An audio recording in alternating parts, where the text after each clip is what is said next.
Ala, sino tong cellphone?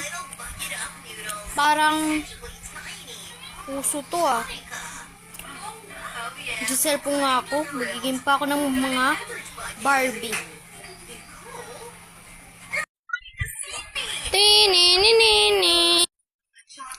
Anak, buksan mo ito. Oo, Nay, bubuksan ko na. Anak, bakit mo inon yung phone ko na yan? Sa akin yan.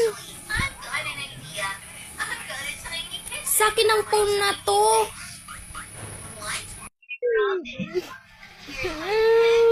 Papa.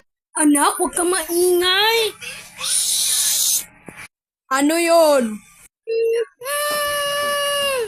Asawa ko, bakit mo ginaganyan yung anak natin?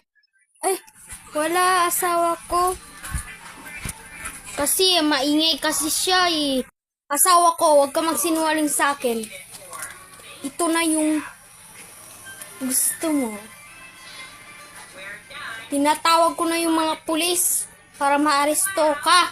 Asawa ko, mong ganyanin ako. Asahan ni asawa mo? Nandoon, no? Huli mo siya. Wag po, pulis! Wag! Anak, ano yung ginawa sa'yo ng nanay mo? Salitay mo. Kasi tatay po, sinuon ko pa yung phone niya. Ginagamit-gamit ko lang po. Nagalit siya sa akin. Ah, ganyan pala yung nanay mo. Oo po, tay. Minsan po nagagalit ako sa kanya. Anak, totoo yung ginawa mo.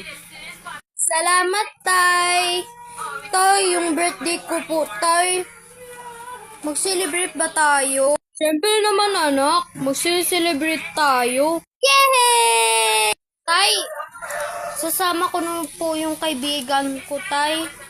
Gusto ko silang pasamahin para happy ako doon sa kanila. Sige na, anak.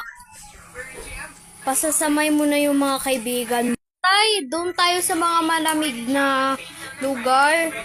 Doon tayo mag-celebrate. Sige, anak. Sinunod ko na yung pangako mo. Basta, huwag ka magsalita sa akin yung ginaya mo sa nanay mo. Huwag ka magganyan, ha? Sige, tay. Tay, ang saya dito. Siyempre, anak, ang ganda dito. Anak, ito na yung gift ko sa'yo.